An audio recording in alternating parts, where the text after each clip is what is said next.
Good afternoon.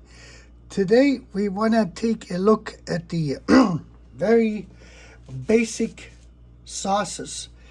And since Hauptner wrote this book based on French-German cuisine, there's of course quite a similarity to the French cooking school involved in this.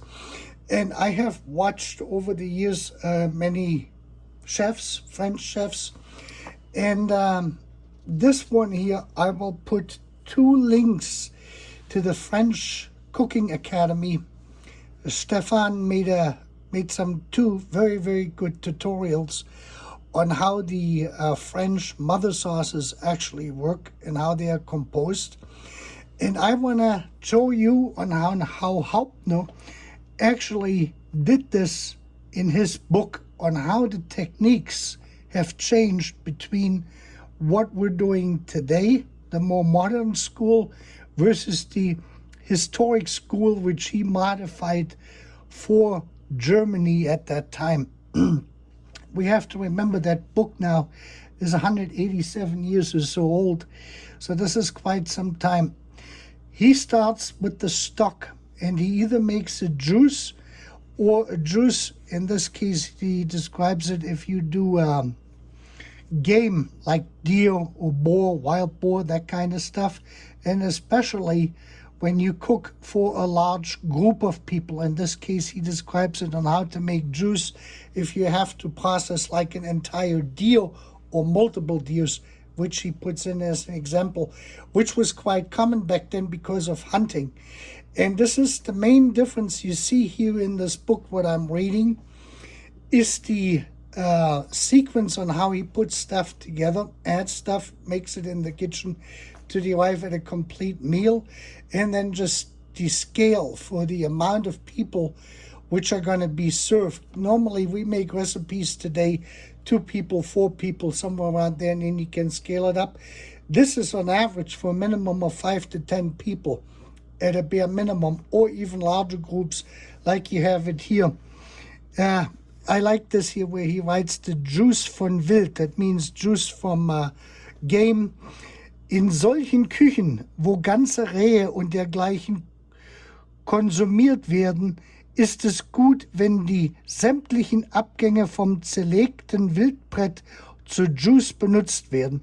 What this basically is old German on top of it, but what he's saying is where the kitchen uses the entire deer or similar, animals in that size for consumption when they prepare it, and how this is actually going to do to make your juice or your stock from that right from the get-go, once the deer has been skinned and taken apart, broken down basically. And this is in German, we separate this, what we call kleine Küche, große Küche. And that means small kitchen, large kitchen, in terms of the amount of people which have to be fed or going to be served in the process of, for that meal. And that's how we separated this.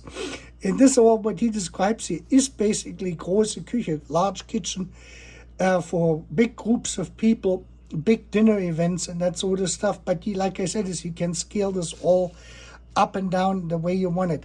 So he has a basic juice or stock, and then as an alternative he does a brown bouillon and bouillon clair, which is basically the vegetable bouillon. That's basically, you can do this in different colors, so he has different ones in here. And this is the first chapter of the cooking. It starts with soups, and the very first are his stocks, basically.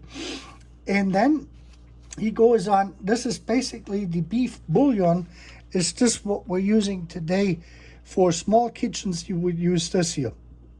But this is basically what he's describing here on how to make this. This is a dried cubicle. You can buy this in liquid form at the supermarket, already pre-made, or of course you can make your own and freeze it.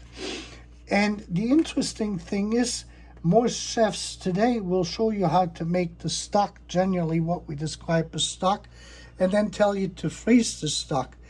In this case, he actually goes on, and now I gotta see which page he was in with the Coulis. That is his next stage, and that's why I got the, just a second, I gotta look it up here in the register. I forgot to put a marker in here. That's E. Here, Coulis. Coulis, braune Coulis, that means a brown sauce, the mother sauce basically, on page 89. So those are 309, he does the sauce. So he makes actually a soup, a Coulis soup, brown, or the Anglaise is the white one, it would be sort of a vegetable soup with flour and with butter. And the sauce, the sauce making process starts then on page 309, where we're in the sixth chapter for entrees. So this is where we're starting to actually look at the sauces itself. And we're going here. Here's die Coulis.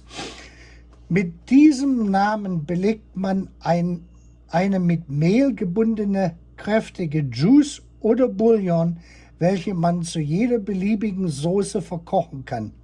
Die Franzosen geben der braunen Coulis den Vorzug, indem sie zugleich der weißen Coulis den Beinamen Allemande geben. Das Weitere ersehe man aus der unten folgenden Beschreibung beider Arten. So we have the brown Coulis and we have the white Coulis. And he explains this here. And it starts with good butter and then flour. And usually what we do, and then he puts, you put the butter into the frying pan first, then you add flour to it until it becomes a yellowish, brownish kind of color. And then you just pour your cold beef bouillon or vegetable bouillon or juice into it, and then you let that cook. And then you strain this through a very fine mesh, and then through a strainer, basically a fine strainer. And then you can store this. This is what he made as the basic sauce, and then he would use that later on in the individual dishes. So he would not use stock and then make the dish and add butter and flour later on when he was making the actual sauce for the entree, but he would prepare this here already and then use the coulis, or what he called coulis, later on to actually make the final sauce depending on what entree he was preparing, and that was to go with. So that means then your regular process, you're pouring this in, you're adding wine or vinegar or something, what else goes in there, onions, and you're loosening up the stuff from the cooking in the frying pan and that sort of thing. This is the Coulis, is the old French version of this. Coulis today has a different meaning than it did back then. That changed around 1950. And what coulis in the French actually means, it is flowing or running, and it is strained. That means it went through a strainer, and this is exactly what he is describing here. Because they didn't have real refrigerators or freezing capabilities, no freezers, they had to store this when this was made in a cool place. And he writes here, and this will clearly show you on how much more difficult it was to cook back then and to preserve stuff, food.